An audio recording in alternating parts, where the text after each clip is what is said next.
নমস্কাৰ জনাইছো সকলোকে আৰু স্বাগতম জনাইছো জনমতলৈ এটা বহুত ডাঙৰ আপডেট লৈ আহি আছো। অসমত ইতিমধ্যে SIR হৈ গ'ল, এনুমাৰেশ্যন ফৰ্ম আহি গ'ল।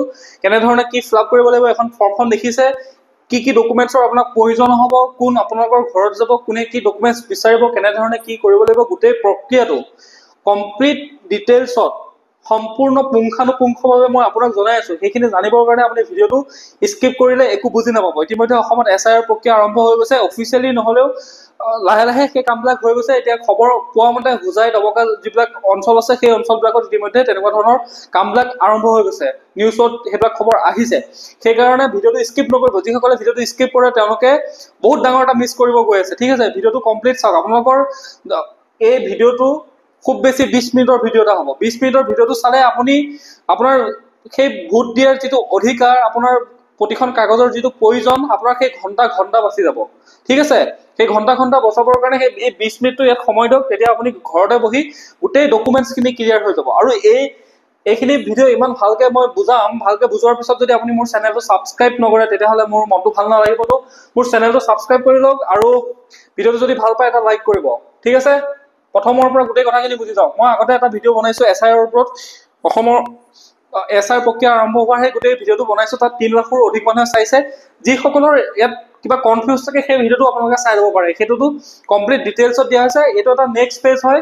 সেইটো ভিডিঅ' আৰু এইটো ভিডিঅ' দুইটা ভিডিঅ' যদি প্লাছ কৰি লয় তেতিয়াহ'লে দুইটা ভিডিঅ' যদি আপোনালোকে কম্বাইন কৰি চাই দিয়ে তেতিয়াহ'লে আপোনালোকৰ SIR ৰ ওপৰত কোনো ডাউটে নাথাকে। ঠিক আছে, তো প্ৰথম কথা হ'ল এখন হৈছে আমাৰ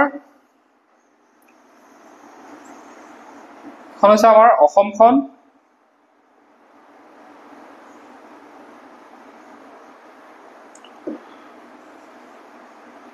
এইখন হৈছে আমাৰ অসমখন, একজেক্টলি নহ'লেও মোটামুটি হৈছে চাগে। ঠিক আছে, এখন আমাৰ অসম, আৰু অসমত ইতিমধ্যে আৰম্ভ হৈ গৈছে SIR, স্পেচিয়েল ইণ্টেনচিভ ৰিভিজন, মানে বিশেষ নিবিড় পুনৰীক্ষণ বা বিশেষ পুংখানুপুংখ পুনৰীক্ষণ। এতিয়া এই প্ৰক্ৰিয়াটো কেনেধৰণে হ'ব, SIR কিয় অনা হয়?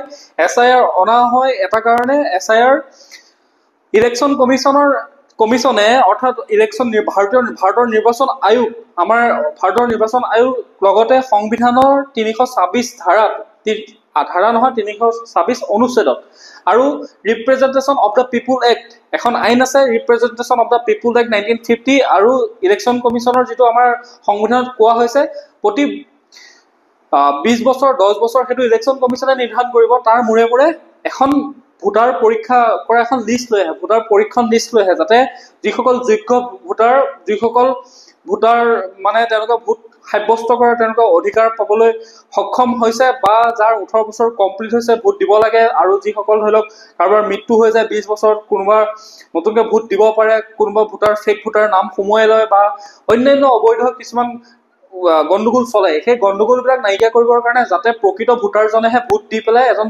প্ৰতিনিধি নিৰ্বাচিত কৰিব পাৰে, তাৰ কাৰণে SIR অনা হয়। অসমতো, বিহাৰত ইতিমধ্যে SIR কমপ্লিট হৈ আছে। আমাৰ অসমতো ইতিমধ্যে SIR আৰম্ভ হৈ গৈছে। SIR এতিয়া আপোনালোকে প্ৰথম কথাটো হ'ল কি, SIR 3টা কেটেগৰীত ভাগ কৰা হৈছে। ঠিক আছে, 3টা কেটেগৰীটো তিনিটা ভাগটো আপোনালোকে জানি লওক। 3টা ভাগ, ঠিক আছে। এটা কেটেগৰীক দিয়া হ'ব A আৰু এটা কেটেগৰীক দিয়া হ'ব B। কোনসকল A কেটেগৰীৰ ভোটাৰ?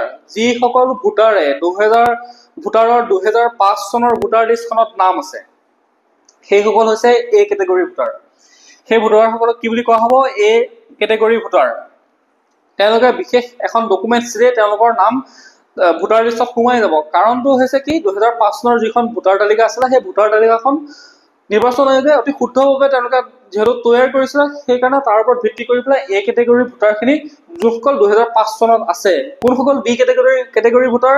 সেইসকল ভোটাৰ যিসকল ভোটাৰ 2005 চনৰ ভোটাৰ লিষ্টত নাম নাই। 2005 চনৰ ভোটাৰ লিষ্টখনত আপোনাৰ নাম নাই, কিন্তু আপুনি, এইটো অলপমান কনফিউজিং হয়, ভালকে বুজি ল'ব। ঠিক আছে, আপোনাৰ 2005 চনৰ ভোটাৰ লিষ্টখনত নাম নাই, কিন্তু 2025 চনৰ ভোটাৰ লিষ্টখনত নাম আছে, কিন্তু আকৌ আপুনি 1987 আগতেই জন্ম। বুজি পালে 1987 আগত যদি আপুনি জন্ম হয় তেতিয়াহ'লে আপোনাৰ 2005 চনৰ ভোটাৰ লিষ্টৰ নাম সোমাব লাগিছিলে, কাৰণ তেতিয়াহ'লে আপোনাৰ 18 বছৰ কমপ্লিট হ'লহেঁতেন। ঠিক আছে, কিন্তু নাম নোসোমালে, তো সেইসকল ভোটাৰক বি কেটেগৰীত ৰখা হৈছে, সেইসকলৰ কাৰণে বেলেগ ধৰণে প্ৰক্ৰিয়া আৰম্ভ হ'ব SIR। ঠিক আছে, তাৰপিছতে নতুন যিসকল ভোটাৰ এতিয়া 2004 চনৰ পিছৰ যিসকল ভোটাৰ,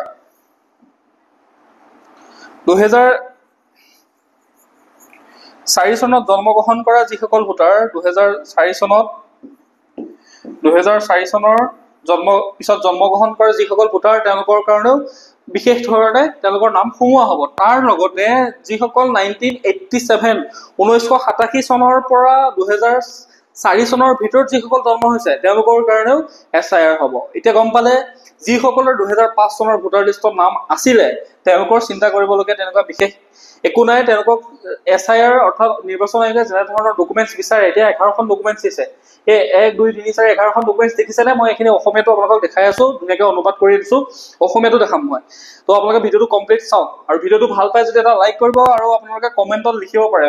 কমেণ্টত আপোনালোকে যি মন যায় লিখিব পাৰে, কিন্তু এটা অনুৰোধ কৰোঁ, বেয়া শব্দ ব্যৱহাৰ কৰি কমেণ্ট নকৰিব। বেয়া শব্দ ব্যৱহাৰ কৰি কমেণ্ট কৰিলে মই কমেণ্টটো ৰিমুভ কৰি দিম। ভাল শব্দ ব্যৱহাৰ কৰি আপোনালোকে যদি মোক কিবা বেয়া পায়, যিমান যি আপোনালোকে ভাল শব্দ ভদ্ৰ ভাষাৰে যিমান বেয়াকৈ ক'ব পাৰে কওক, আপত্তি নাই, কিন্তু বেয়া শব্দ কিছুমান ব্যৱহাৰ কৰি পেলাই কমেণ্ট ছেকশ্যনটো গেলাই নিদিব। ঠিক আছে, সেইটো কমেণ্ট মই ৰিমুভ কৰি দিম। ভাল শব্দৰে আপোনালোকক যদি মোক কিবা গালি পাৰিব মন আছে বা ভাল পাইছে, তেতিয়াহ'লে যোনটো কৰিব বিচাৰে সেইটো আপোনালোকক কৰিব পাৰে। ঠিক আছে, এতিয়া অসমীয়াত অনুবাদ কৰি আনিছো। কোন 11খন ডকুমেণ্টছ বিচাৰিছে? এই 11খন ডকুমেণ্টছ, এই ফৰ্মখন দেখিছেনে?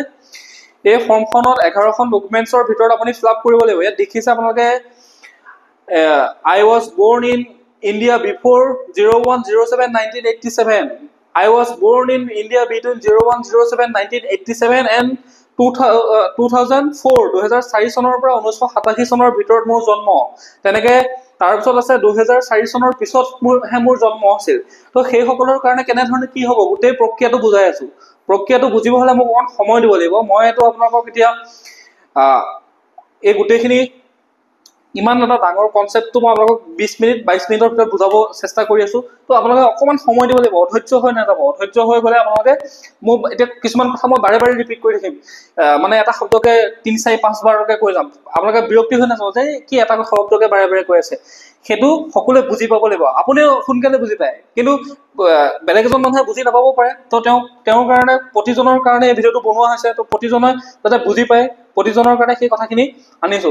প্ৰথম ডকুমেণ্ট হ'ল কেন্দ্ৰ, ৰাজ্য চৰকাৰ, জনৰাজ্য খণ্ডৰ PSU নিয়মীয়া কৰ্মচাৰী পেঞ্চনৰ বাবে জাৰি কৰা যিকোনো পৰিচয় পত্ৰ। অৰ্থাৎ আপুনি যদি ৰাজ্য চৰকাৰ বা আমাৰ ভাৰত চৰকাৰ, অসম চৰকাৰ বা ভাৰত চৰকাৰ যিকোনোখন চৰকাৰৰ অধীনত যদি আপুনি চাকৰিয়াল, তেতিয়াহ'লে আপোনাৰ এখন আইডেণ্টিটি কাৰ্ড আছে। আপুনি যদি ৰিটায়াৰ্ড হ'ল, আপুনি যদি পেঞ্চন পায়, তেতিয়াহ'লে আপোনাৰ এখন পেঞ্চন পে'মেণ্ট বুক আছে। বা ৰাজ্য চৰকাৰৰ অধীনৰ যিকোনো খণ্ডত যদি আপোনাৰ চাকৰি কৰি আছে, তেনেকুৱা খণ্ডত চাকৰি কৰি থাকিলেও আপোনাৰ এখন ID কাৰ্ড আছে, সেইখন এখন মেইন ডকুমেণ্ট। ঠিক আছে, ছেকেণ্ড ডকুমেণ্ট চৰকাৰ, স্থানীয় কৰ্তৃপক্ষ, বেংক, ডাকঘৰ, জীৱন বীমা নিগম, জনৰাজ্য খণ্ড অৰ্থাৎ PSU পাব্লিক ছেক্টৰ আণ্ডাৰটেকিঙৰ অধীনত 01/07/1987 অৰ্থাৎ জুলাই 1 তাৰিখ 1987 চনৰ জুলাই 1 তাৰিখৰ আগত এনি ডকুমেণ্ট যদি আপোনাৰ আছে, কিহৰ এনি ডকুমেণ্ট? চৰকাৰৰ হ'ব লাগিব, স্থানীয় কৰ্তৃপক্ষৰ হ'ব লাগিব, বেংকৰ হ'ব পাৰে, ডাকঘৰৰ হ'ব পাৰে, LICৰ হ'ব পাৰে, PSUৰ হ'ব পাৰে। এই গোটেইকেইটাৰ ভিতৰত যদি আপোনাৰ 1987 চনৰ জুলাই মাহৰ 1 তাৰিখৰ আগৰ যিকোনো ডকুমেণ্ট যদি আছে, তেতিয়াহ'লে আপুনি বাচিছে। তাৰপিছতে নেক্সটটো হৈছে জন্মৰ প্ৰমাণ পত্ৰ। আমাৰ চৰকাৰীভাৱে দিয়া যিখন বাৰ্থ চাৰ্টিফিকেট হয়, সেই বাৰ্থ চাৰ্টিফিকেটখন যদি আছে, তেতিয়াহ'লেও আপোনাৰ হৈ যাব, কাম চলি যাব। বাৰ্থ চাৰ্টিফিকেট লাগিব। তাৰপিছত পাছপোৰ্ট হয়তো বহুত মানুহৰ নাথাকিব পাৰে, কাৰণ পাছপোৰ্টখন উলিওৱাটো ইমান সহজ নহয়। পাছপোৰ্ট এখন উলিয়াব হ'লে বহুত ভেৰিফিকেশ্যন হয়, তাৰপিছতহে পাছপোৰ্ট এখন পাব পাৰে। তো পাছপোৰ্টখন বহুতৰ নাথাকিব পাৰে। I think 80%, 90% মানুহৰ পাছপোৰ্ট নাই। তো এইটো স্কিপ কৰিছোঁ। যাৰ আছে তেওঁ বাচিছে। স্বীকৃতিপ্ৰাপ্ত বোৰ্ড, বিশ্ববিদ্যালয়ৰ দ্বাৰা জাৰি কৰা মেট্ৰিকুলেশ্যন শিক্ষাগত প্ৰমাণ পত্ৰ। অৰ্থাৎ যিকোনো এখন চৰকাৰী ইউনিভাৰ্চিটি, চৰকাৰী বিশ্ববিদ্যালয়, চৰকাৰী মহাবিদ্যালয়, চৰকাৰী স্কুলৰ লোৱেষ্ট লেভেল চাৰ্টিফিকেটখন হৈছে মেট্ৰিকুলেশ্যন বা শিক্ষাগত প্ৰমাণ পত্ৰ। বা বিশ্ববিদ্যালয় য'ৰ পৰাই নহওক, চৰকাৰী খণ্ডৰ পৰা আপুনি পঢ়া যিকোনো এখন যদি আপোনাৰ ডকুমেণ্টছ আছে, প্ৰমাণপত্ৰ এখন যদি আছে, চাৰ্টিফিকেট এখন যদি আছে, তেতিয়াহ'লে আপোনাৰ কাম হৈ যাব। সক্ষম ৰাজ্যৰ কৰ্তৃপক্ষৰ দ্বাৰা জাৰি কৰা স্থায়ী বাসিন্দাৰ প্ৰমাণপত্ৰ, অৰ্থাৎ স্থায়ী বাসিন্দাৰ প্ৰমাণপত্ৰ এখন ডমিচাইল বুলি কয় বহুতে, অৰ্থাৎ এই প্ৰমাণপত্ৰখন হ'ল কি আমি সকলোৱে জানো PRC, পাৰ্মানেণ্ট ৰেচিডেণ্ট চাৰ্টিফিকেট, ঠিক আছে। সেইখন PRC বুলি চমুকে সকলোৱে জানে, PRC আছেনে, PRC আছেনে বুলি সোধে যে, এই PRC খনেই হ'ল স্থায়ী বাসিন্দাৰ প্ৰমাণপত্ৰ। বনাধিকাৰৰ প্ৰমাণপত্ৰ, অৰ্থাৎ আপোনাক যদি কোনো ফৰেষ্টৰ বনৰ অধিকাৰ দি পেলাই বা সেই ঠাইত বাস কৰাৰ কিবা প্ৰমাণপত্ৰ আছে, তেতিয়া সেইখনো হ'ব। এখন বিশেষকে যিটো ফৰেষ্ট এৰিয়া হয়, বিশেষকে ট্ৰাইবেল মানুহবিলাকে থাকে, এখন এক্টটো আছে 2006 চনত আহিছে সেই এক্টখন, সেই এক্টৰ দিনত সেই অধিকাৰ এখন প্ৰমাণপত্ৰ এখন দিয়া হয়, সেই প্ৰমাণপত্ৰখনক আপোনাৰ সেইখনো হ'ব। সক্ষম কৰ্তৃপক্ষৰ দ্বাৰা জাৰি কৰা OBC, ST, SC, যিসকল OBC আছে, আদাৰ বেকৱাৰ্ড ক্লাছ আছে, SC আছে, শিডিউল কাষ্ট আছে, ST আছে, শিডিউল ট্ৰাইব আছে, সেইসকলৰ যিখন কাষ্ট চাৰ্টিফিকেট হয়, সেই কাষ্ট চাৰ্টিফিকেটখন হ'লেও হৈ যাব। ৰাষ্ট্ৰীয় নাগৰিকপঞ্জী, য'ত ই উপলব্ধ, অৰ্থাৎ য'ত যাৰ NRC আছে, আমাৰ অসমত NRC আছে, কিন্তু এটা কথা, ইলেকশ্যন কমিশ্যনে NRCখন অসমত একচেপ্ট কৰে নে নকৰে তেওঁলোকৰ ওপৰত ডিপেণ্ড কৰিব, ঠিক আছে। ইলেকশ্যন কমিশ্যনে যি 11খন ডকুমেণ্টছ আছিলে, 11খন ডকুমেণ্টছ আছিলে বিহাৰৰ, আৰু ইলেকশ্যন কমিশ্যনে এতিয়া নাভাবিব যে বিহাৰৰ ডকুমেণ্টছ আমাৰ ইয়াত কিয় আমিতো ইয়াত একচেপ্ট নকৰিব পাৰে, সেইটো নহয়। ইলেকশ্যন কমিশ্যনৰ ৰিচেণ্টলি এখন দিল্লীত মিটিং হৈ গৈছিলে, মিটিঙত কৈছে যে বিহাৰত যেনেধৰণে SI আছে, সমগ্ৰ ভাৰততে তেনেধৰণে SI হ'ব, বিহাৰত যিটো ছিষ্টেমত হৈছে, অৰ্থাৎ এইখিনি ডকুমেণ্টছে হ'ব। হয়তো ইয়াত কোনোবা এটা ডকুমেণ্টছ আপোনাক একচেপ্ট নকৰিব পাৰে, কোনোবা এটা ডকুমেণ্টছ ইয়াত ইনক্লুড কৰিব পাৰে, বা কোনোবা এটা এক্সক্লুড কৰিব পাৰে, বাহিৰ কৰিব পাৰে, কোনোবা এটা ভিতৰ কৰিব পাৰে, বুজি পালে। তো ৰাষ্ট্ৰীয় নাগৰিকপঞ্জীটো হয় নে নহয় নাজানো, কিন্তু এইটো ডকুমেণ্টছ দিছে, হ'বও পাৰে। ৰাজ্য স্থানীয় কৰ্তৃপক্ষৰ দ্বাৰা প্ৰস্তুত কৰা পৰিয়ালপঞ্জী, অৰ্থাৎ ফেমিলি ৰেজিষ্টাৰ, আমাৰ অসমত ফেমিলি ৰেজিষ্টাৰ মই শুনা নাই, ফেমিলি ৰেজিষ্টাৰ তেনেকুৱা হোৱা নাই যেন অনুভৱ হয়, কাৰোবাৰ আছে যদি জনাবচোন কমেণ্টত, ফেমিলি ৰেজিষ্টাৰ মোৰ মতে নাই, সেইখন নাইয়ে বাৰু। তাৰপিছত চৰকাৰৰ দ্বাৰা জাৰি কৰা ভূমি ঘৰ আবণ্টনৰ প্ৰমাণপত্ৰ, অৰ্থাৎ আপোনাৰ চৰকাৰে জাৰি কৰা যিকোনো ভূমিৰ পট্টা, মাটিৰ দলিল, খাজানা ৰচিদ যদি আছে, তেতিয়াহ'লেও আপোনাৰ হ'ব। কিন্তু এই ডকুমেণ্টছখিনি 1987 চনৰ জুলাই মাহৰ 1 তাৰিখৰ আগৰ হ'ব লাগিব, ক্লিয়াৰ। তাৰপিছতে এইখন হৈছে ফৰ্মখন, এনুমাৰেশ্যন ফৰ্ম বুলি কয়, এইখন ফৰ্ম আপোনাক দিব BLO জনে।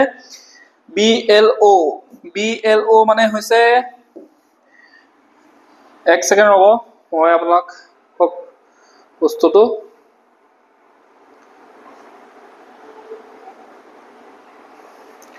কেইটামান কথা জানি লওক।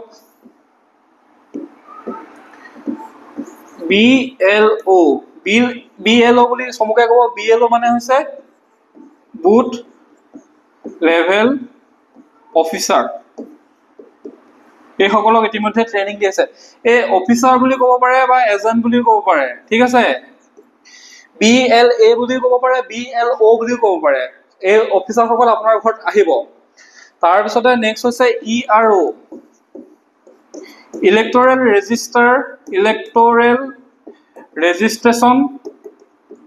ৰেজিষ্ট্ৰেশ্যন অফিচাৰ, এজনো আপোনাৰ ঘৰত আহিব পাৰে। তাৰপিছতে আপুনি এতিয়া আৰু এটা কথা জানি লওক, এতিয়া আপোনাক ক'ব পাৰে যে এপিক নাম্বাৰটো কোৱা। What is epic number? Epic number হৈছে, ইয়াৰ ফুল ফৰ্মটো হৈছে ইলেক্টৰেল ফটো আইডেন্টিটি কাৰ্ড, ঠিক আছে। এখন হৈছে আপোনাৰ এখন যে ভোটাৰ কাৰ্ড দিছিলে, এই সৰু চাইজৰ যিখন ভোটাৰ কাৰ্ড হয় এনেকুৱা ধৰণৰ, কাৰণ ভোটাৰ কাৰ্ড যে দিছে সেইখনে হৈছে এপিক বুলি কোৱা হয় এখনকে। এপিক নাম্বাৰ, তাতে এটা নাম্বাৰ আছে, সেইটো হৈছে এপিক নাম্বাৰ বুলি কোৱা হয়। এখন ভোটাৰ ID কাৰ্ডৰ সেই নাম্বাৰটোক এপিক নাম্বাৰ বুলি কোৱা হয়। এটা নাম্বাৰ দিয়া হৈছে, চাব এইখিনিতে কিবা C1 কিবা কিবি এনেকুৱা ধৰণৰ আছে, সেইটো হৈছে এপিক নাম্বাৰ, ঠিক আছে। এই তিনিটা শব্দ আপোনালোকে বুজি পাব, এই তিনিটা শব্দ হৈছে ইলেকশ্যন কমিশ্যন বা এই SIৰ লগত জড়িত। এই তিনিটা শব্দ আপোনালোকে বেছি শুনি থাকিব, BLO বা BLA, ERO বা এপিক, এই তিনিটা শব্দ মনত ৰাখিব, ঠিক আছে। এইটো কথা আপোনালোকক কনচেপ্টটো ক্লিয়াৰ কৰি দিলো। এতিয়া কথাটো হ'ল কি, ইয়াতে আপোনালোকে চাওক, এনুমাৰেশ্যন ফৰ্ম বুলি কৈছে, ইলেক্টৰ্ছ নেম, এপিক এড্ৰেছ, এইবিলাক প্ৰি প্ৰিণ্টেড আহিব, এইবিলাক BLA হাতত থাকিবই, চিৰিয়েল নং, পাৰ্ট নং, কিবা কিবি এইবিলাক BLA হাতত থাকিব।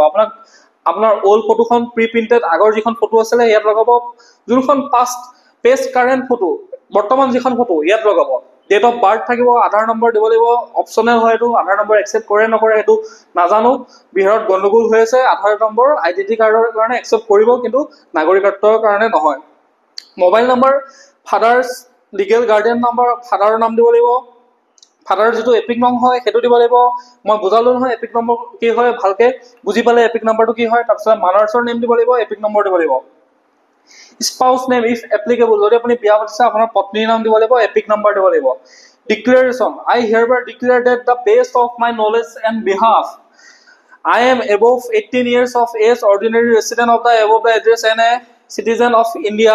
ইয়াত আপুনি চাৰিটা অপশ্যন আছে, চাৰিটা নহয় পাঁচটা, এটা দুটা তিনিটা চাৰি পাঁচটা অপশ্যন আছে। সেই পাঁচটা অপশ্যনৰ ভিতৰত I was born in India before 0107 1987 1987 চনৰ জুলাই মাহৰ 1 তাৰিখৰ আগত যদি আপুনি জন্ম হৈছে, অপশ্যন নম্বৰ 1 টো আপোনাৰ কাৰণে। I was born in India between 0107 1987 and 02/12/2004, অৰ্থাৎ আপোনাৰ যদি জন্ম 1987 চনৰ জুলাই মাহৰ 1 তাৰিখৰ পৰা ডিচেম্বৰ মাহৰ 2004 চনৰ ডিচেম্বৰ মাহৰ 2 তাৰিখৰ ভিতৰত যদি আপোনাৰ জন্ম হৈছে, তেতিয়াহ'লে আপোনাৰ কাৰণে অপশ্যন নম্বৰ 2। ইয়াতে কি কি ডকুমেণ্টছ দিব লাগিব সেইখিনি ইয়াতে দিয়া হৈছে, আপোনালোকে মই সেইখিনি দেখাই আছো, ঠিক আছে। অধৈৰ্য নহ'ব, অধৈৰ্য হ'লে ভিডিঅ'টো ভালকৈ বুজি নাপাব। এইটো এটা ভিডিঅ'টো এই কি বুলি কয়, কিছুমান এনেই মানে আলটু ফাল্টু ভিডিঅ' নহয়, এটা এটা গহীন টপিকৰ ওপৰত ভিডিঅ' হয়। অলপ সময় লৈ, অলপ নিজকে টাইম লৈ পেলাই ভালকৈ ভিডিঅ'টো চাব লাগিব। এনেই কিছুমান আলটু ফাল্টু নাচি বাগি থকা ভিডিঅ' নহয়, মনোৰঞ্জনৰ কাৰণে। I was born in India after 02/12/2004, মানে 2004 চনৰ ডিচেম্বৰ মাহৰ 2 তাৰিখৰ পিছত যদি আপোনাৰ জন্ম হৈছে, তেতিয়াহ'লে আপোনাৰ কাৰণে অপশ্যন কি আছে, সেইখিনিত কি ডকুমেণ্টছ দিব লাগিব সেইখিনি ডিটেইলছত বুজাই আছো। I was born outside India, আপুনি ভাৰতৰ বাহিৰত জন্ম হোৱা নাই। I have acquired Indian citizenship by registration naturalization certificate, সেইটো যদি হয়, যাৰ কাৰণে হ'ব, যদি আপোনাক এইটো এটা চিটিজেনশ্বিপৰ হেৰি হয়, সংবিধানত থকা আৰ্টিকল 5ৰ পৰা আৰ্টিকল 12লৈকে আছে, সেইখিনি এইবিলাক কথা বুজি থাকিব নালাগে, বহুত বহল কথা। তো সেইখিনি আমাৰ যিখিনি মেইন কথা আমি সেইখিনি বুজিম, ঠিক আছে। এই ফৰ্মখন আপোনাক BA লৈ দিব আৰু এখন ফিল আপ কৰিব লাগিব। এতিয়া মেইন কথাটো হ'ল কি, কেনেধৰণে কাগজখিনি দিব লাগিব। আপোনালোকে যদি আগৰ মোৰ সেই ভিডিঅ'টো যদি চোৱা নাই, একবাৰ আপোনালোকে চাই ল'ব। এইটো মই ৰিকুৱেষ্ট কৰিছোঁ, সেইটো ভিডিঅ'ত ডিটেইলছত বুজাই থৈছোঁ কিছুমান কথা। সকলো কথা ইয়াত কৈ দিব গ'লে এইটো ভিডিঅ' মই এঘণ্টা বনি যাব, এঘণ্টা আপোনাৰ চাবলৈ এলাহ লাগি যাব, ঠিক আছে। পৰিচয় প্ৰমাণ পত্ৰ, আপোনাৰ আইডেন্টিটি প্ৰুফ এটা লাগিব। আইডেন্টিটি প্ৰুফৰ কাৰণে Aadhaar card, passport, driving licence, PAN card, ration card, চৰকাৰী চাকৰিয়ালৰ ID কাৰ্ড আৰু বেংক পাছবুক, এই গোটেইকেইটা ডকুমেণ্টৰ ভিতৰত যদি কিবা এটা ডকুমেণ্ট আছে, তেতিয়াহ'লে এইটো আপোনাৰ আইডেন্টিটি প্ৰুফৰ কাৰণে হৈ গৈছে, ঠিক আছে। আইডেন্টিটি প্ৰুফটো লাগিব, আপোনাৰ পৰিচয় লাগিব, আপুনি ক'ত জন্ম, আপোনাৰ মা দেউতাৰ নাম কি, আপোনাৰ গাঁওখনৰ নাম কি, আপোনাৰ পোষ্ট অফিচৰ নাম কি, আপুনি কোনখন পুলিচ থানাৰ অন্তৰ্গত, সেইখিনিতো আপোনাৰ আইডেন্টিটিটো লাগিব, পৰিচয়টো লাগিব, তাৰ কাৰণে এইখিনি ডকুমেণ্টছ, ঠিক আছে। তাৰপিছত বয়সৰ প্ৰমাণ পত্ৰ, এজ প্ৰুফ। আপুনি এতিয়া চাওক, ভোটাৰ অধিকাৰ সাব্যস্ত কৰিব হ'লে আপোনাৰ 18 বছৰ সম্পূৰ্ণ হ'ব লাগিব। এতিয়া 18 বছৰ সম্পূৰ্ণ হ'বৰ কাৰণেতো আপোনাৰ যে ডেট অফ বাৰ্থটো জানিব লাগিব নিৰ্বাচন আয়োগে। সেইখিনি জানিব হ'লে আপোনাক এখন এনেকুৱা এখন ডকুমেণ্টছ লাগিব, য'ত সেই ডকুমেণ্টছখনত আপোনাৰ সেই ডেট অফ বাৰ্থটো দিয়া হৈছে। তাৰ কাৰণে জন্মৰ প্ৰমাণ পত্ৰ, 10ম শ্ৰেণীৰ মাৰ্কশ্বিট পোৱা প্ৰমাণ পত্ৰ, পাছপৰ্ট, আধাৰ কাৰ্ড, পেঞ্চন প্ৰমাণ পত্ৰ, অন্যান্য চৰকাৰী নথি, চৰকাৰৰ যিটো অন্যান্য নথি পত্ৰ আছে, তেতিয়াহ'লে সেইখিনি হ'ব, য'ত আপোনাৰ বাৰ্থটো প্ৰমাণ হিচাপে আছে, ঠিক আছে। তাৰপিছতে নাগৰিকত্বৰ প্ৰমাণ পত্ৰ, পাছপৰ্ট, জন্ম প্ৰমাণ পত্ৰ, পিতৃ মাতৃ নিৰ্বাচনী তালিকাৰ প্ৰমাণ, ডমিচাইল প্ৰমাণ পত্ৰ, 2003 পূৰ্বৰ ভোটাৰ তালিকা, NRC, ইমানখিনি কথা জানি থাকিব নালাগে। নাগৰিকত্বৰ প্ৰমাণ হ'বলৈ হ'লে এটা কথা স্পষ্টকৈ আপোনালোকক কৈ দিওঁ, আমাৰ অসমত কি হৈছে, ডেটটো কি হৈছে, 1971 চনৰ 24 মাৰ্চ লৈছে, ঠিক আছে। 24 মাৰ্চ 1971 চনৰ 24 মাৰ্চৰ আগত যিসকল লোক অসমলৈ আহিছিলে, তেওঁলোককে নাগৰিকত্ব দিব বা তেওঁলোকক ভাৰতীয় হিচাপে গণ্য কৰে। তো 1971 চনৰ আগৰ যিকোনো ডকুমেণ্ট যদি আপোনাৰ হাতত আছে, চৰকাৰীভাৱে, বেচৰকাৰী কথা কোৱা নাই, চৰকাৰী যিকোনো ডকুমেণ্ট, মাটিৰ ডকুমেণ্টে হওক, মাটিৰ দলিলে হওক, খাজানা ৰচিদে হওক, বা আপুনি চৰকাৰী চাকৰি কৰিছিলে সেইখন আইডেন্টি কাৰ্ড বা পেঞ্চন পেমেণ্ট বুকখনেই হওক, বা আপোনাৰ বাৰ্থ চাৰ্টিফিকেটে আছে, বা আপোনাৰ পিতৃ মাতৃ যদি নিৰ্বাচনী তালিকা লিগেচি ডাটা আছে 1971 চনৰ আগৰ, ডমিচাইল প্ৰমাণ পত্ৰ অৰ্থাৎ PRC যদি আছে, তাৰপিছতে সেই গোটেই ডকুমেণ্টছখিনি যদি আছে, তেতিয়াহ'লে আপুনি সেইখনে আপোনাৰ নাগৰিকত্বৰ প্ৰমাণ দি দিয়ে। 1971 চনৰ 24 মাৰ্চৰ আগত থকা চৰকাৰৰ পৰা পোৱা যিকোনো ধৰণৰ এনেকুৱা গুৰুত্বপূৰ্ণ ডকুমেণ্ট যদি আছে, বেংক পাছবুকখন যদি হয়, সেইখনেও আপোনাক প্ৰমাণ এটা দিব পাৰে যে এই ব্যক্তিজন 1971 চনৰ আগতে আহিছে। ইয়াতে আপুনি ফেক ডকুমেণ্ট দিব নোৱাৰিব, ইয়াত বহুতখিনি ভেৰিফাইড কৰা হ'ব, ঠিক আছে। ফেক ডকুমেণ্ট দি আপুনি খাইব নোৱাৰে। গম পাই আছে নিশ্চয় পৰিস্থিতিটো কেনেকুৱা হৈ আছে। তাৰপিছতে ঠিকনাৰ প্ৰমাণ পত্ৰ। এতিয়া আপোনাৰ এড্ৰেছটো পালে নহ'ব, আপোনাৰ আইডেণ্টিটিটো পালে, আপোনাৰ পৰিচয়টো পালে, আপোনাৰ মা দেউতাৰ নামটো জানিলে, আপোনাৰ ঘৰ ক'ত কি জানিলে, কিন্তু আপোনাৰ এড্ৰেছটো লাগিব নহয়। প্ৰপাৰ আপুনি এড্ৰেছ দি থৈছে গাঁৱত, আপুনি থাকে মহানগৰত, ঠিক আছে। আপুনি এড্ৰেছ দি থৈছে মহানগৰ, আপুনি থাকেগৈ বেলেগত। তো address proof Aadhaar card, ration card, passport, driving licence, বিদ্যুতৰ বিল, পানীৰ বিল, গেছৰ বিল, বেংক পাছবুক, ভাড়াৰ চুক্তি, পঞ্চায়ত নগৰপালিকাৰ প্ৰমাণ পত্ৰ, এই গোটেইখিনিৰ ভিতৰত যদি আপোনাৰ ডকুমেণ্টছখিনি তেনেকুৱা কিবা এখন ডকুমেণ্টছ আছে, সেইখনো আপোনাৰ এড্ৰেছ প্ৰুফৰ কাৰণে হৈ যাব, ঠিক আছে। অন্যান্য প্ৰয়োজনীয় কাগজ, মৃত্যুৰ প্ৰমাণ পত্ৰ, ডেথ চাৰ্টিফিকেট লাগিব, স্থানান্তৰ প্ৰমাণ পত্ৰ লাগিব, বিবাহৰ প্ৰমাণ পত্ৰ, এইবিলাকো যদি ডকুমেণ্টছ আছে, মেৰিজ চাৰ্টিফিকেট যদি আছে, তেতিয়াও আপোনাৰ কাম চলি যাব।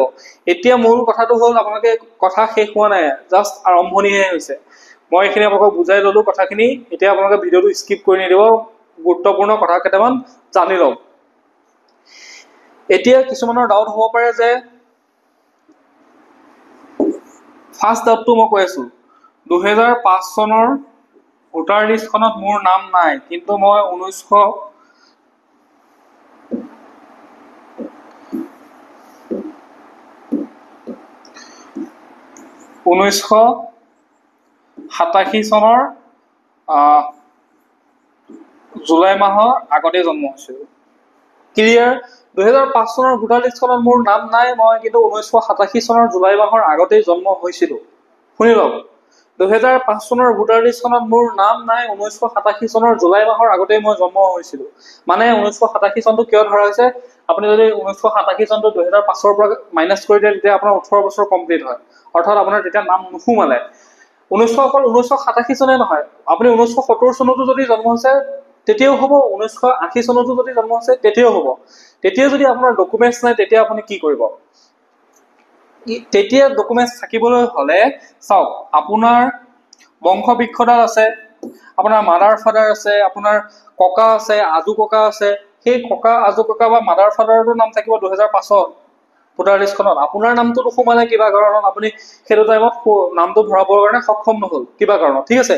1987 চন বা 1985 চনৰ 18 বছৰ কমপ্লিট হৈ যোৱাৰ পিছতো 2005 চনৰ ভোটাৰ লিষ্টখনত নাম নোসোমালে। নাম নোসোমোৱাৰ কাৰণে আপুনি কি কৰিব? 2005 চনৰ যিখন মা দেউতাৰ ভোটাৰ লিষ্টৰ নাম আছে, সেই ডকুমেণ্টছখনৰ আপুনি কি কৰিব পাৰিব? লিংক ডকুমেণ্ট হিচাপে সেইখন ডকুমেণ্ট দেখালেও হৈ যাব, কাৰণ আপোনাৰ মা দেউতাৰ নাম যিহেতু আছে, মা দেউতা যদি ভাৰতীয় হয়, আপুনি ভাৰতীয়, বা মা দেউতাৰ যদি ভোটাধিকাৰ সাব্যস্ত কৰিছে 2005 চনৰ ভোটাৰ লিষ্টৰ নাম আছে, তেতিয়াহ'লে আপুনি সাব্যস্ত কৰিব পাৰিব যদি আপোনাৰ 18 বছৰ কমপ্লিট হৈছে।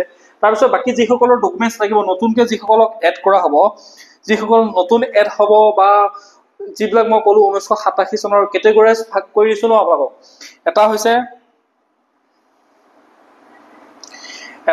2005 চনৰ ভোটাৰ লিষ্টত নাম থকা, এটা হৈছে 2005 চনৰ ভোটাৰ লিষ্টত নাম নাই, কিন্তু 2025 চনৰ ভোটাৰ লিষ্টত নাম আছে, ঠিক আছে।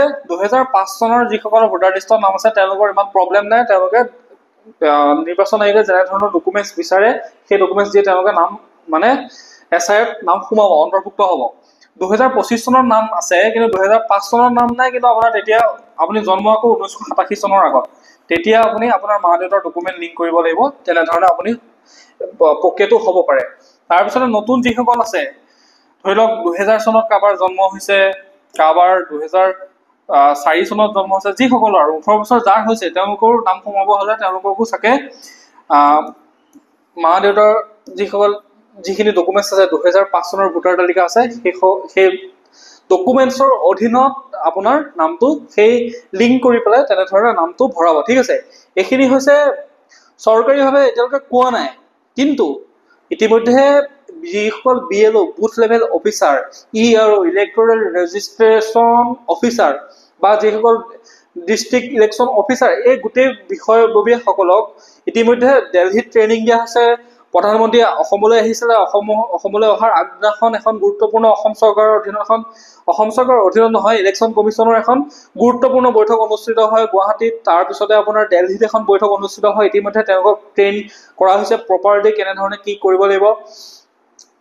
প্ৰথম পৰ্যায়ত যিটো মই দুটা কেটেগৰাইজ কৰিব, তাতে 4টা তেওঁলোকে কেটেগৰাইজ কৰি ভাগ কৰিব। 2005 চনৰ নাম থকা, 2005 চনতো নাম আছে, 2025 চনতো নাম আছে তেওঁলোকৰ, তাৰপিছত অকল 2025 চনৰ নাম আছে বা নতুনকৈ যাৰ নাম সোমাব, সেই ধৰণে কেটেগৰাইজ কৰি পেলাই এখন লিষ্ট বনাব। তাৰ পিছত লাহে লাহে এইটো হৈছে প্ৰাথমিক পৰ্যায়, ঠিক আছে।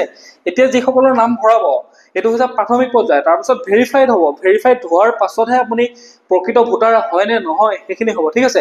তো এই কথাখিনি গোটেই পৰ্যায়খিনি চলিব। প্ৰথম প্ৰাথমিক কামখিনি এতিয়া লাহেকৈ আৰম্ভ হৈছে। মই কালি নিউজত পাইছোঁ যে হোজাই দবকা সেই ছাইটটোত ইতিমধ্যে SIR কাম আৰম্ভ কৰি দিছে। তো অসমতো তীব্ৰ গতিত অসমত SIR হ'ব, নিশ্চিত থাকক। SIR আপোনালোকে ভাবিব পাৰে বিহাৰত মানুহ উচ্চতম ন্যায়ালয় পাইছে, উচ্চ ন্যায়ালয় পাইছে।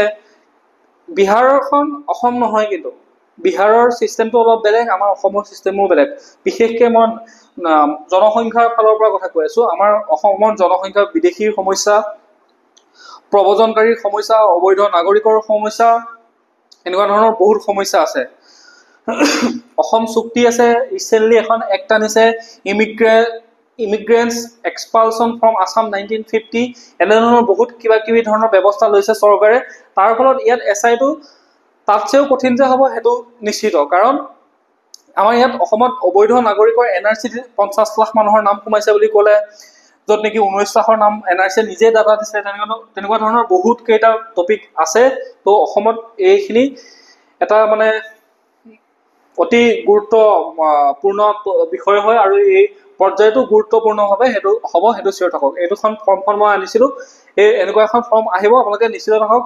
এই ফৰ্মখন চাই লওক, এইখন ফৰ্মেই আপোনালোকৰ তাত আহিব। ইয়াত মই এই কথাবিলাক মই কোনো চ'ৰ্চ নাইকিয়াকৈ কোৱা নাই, চৰকাৰী চ'ৰ্চৰ পৰা কৈ আছোঁ, PIB পৰা কৈ আছোঁ। ভাৰত চৰকাৰৰ যিটো প্ৰেছ হয় PIB, সেই PIB চ'ৰ্চৰ পৰা কৈ আছোঁ। PIBতে গোটেই ডাটাখিনি দিয়া হৈছে, কেনেধৰণে হৈছে। বিহাৰৰ ডাটাখিনি দিছে, আমাৰ অসমৰখিনি দিয়া নাই এতিয়াও। কিন্তু ইলেকশ্যন কমিশ্যনে যিহেতু কৈছে যে বিহাৰৰ আৰ্হিতে হ'ব, বিহাৰৰ আৰ্হিত হ'ব মানে কি, বিহাৰত যেনেধৰণে হৈছে তেনেধৰণে হ'ব। ইয়াত 2-এটা ডকুমেণ্টছ ইফাল সিফাল হ'ব পাৰে, ঠিক আছে। তো ডকুমেণ্টছখিনি ক্লিয়াৰ কৰি ৰাখক। আপোনালোকৰ কিছুমানৰ হয়তো গম পাইছে চাগে যে সেই কামখিনি হৈছে। ভোটাৰ তালিকা বিশেষ নিবিড় পুনৰীক্ষণ প্ৰক্ৰিয়া চলি আছে। তো ইমানখিনি মই কষ্ট কৰিছোঁ। আপোনালোকে যদি মোৰ চেনেলটো ছাবস্ক্ৰাইব কৰি পেলাই কৃতজ্ঞতা এটা নজনায়, তেতিয়াহ'লে মোৰ ভাল নালাগিব। তো চেনেলটো ছাবস্ক্ৰাইব কৰক আৰু ভিডিঅ'টো লাইক কৰিব, লগতে ভিডিঅ'টো শ্বেয়াৰ কৰিব পাৰে আৰু কমেণ্টত আপোনাৰ মতামত দিব পাৰে। কিন্তু এটা ৰিকুৱেষ্ট, কমেণ্টত বেয়া শব্দ ব্যৱহাৰ কৰি পেলাই কিছুমানে 2-এটা মন্তব্য কৰে, সকলোৱে নহয়, 1-2টা কেতিয়াবা আহি পেলাই বেয়া শব্দ কৈ মই সেইটো ৰিমুভ কৰিবলৈ বাধ্য হ'ম। যদি ভাল শব্দৰে ভদ্ৰ ভাষাৰে মোক যিমান গালি পাৰে মোৰ আপত্তি নাই। গালি পাৰে, ভালকৈ দুআষাৰ লিখে, আপোনাৰ কথা, খালি বেয়া শব্দ প্ৰয়োগ নকৰিব, ঠিক আছে। Thank you everyone. পুনৰ এনেকুৱা ধৰণৰ ভিডিঅ' পাই থাকিবৰ কাৰণে চেনেলটো ছাবস্ক্ৰাইব কৰিব। Thank you so' much.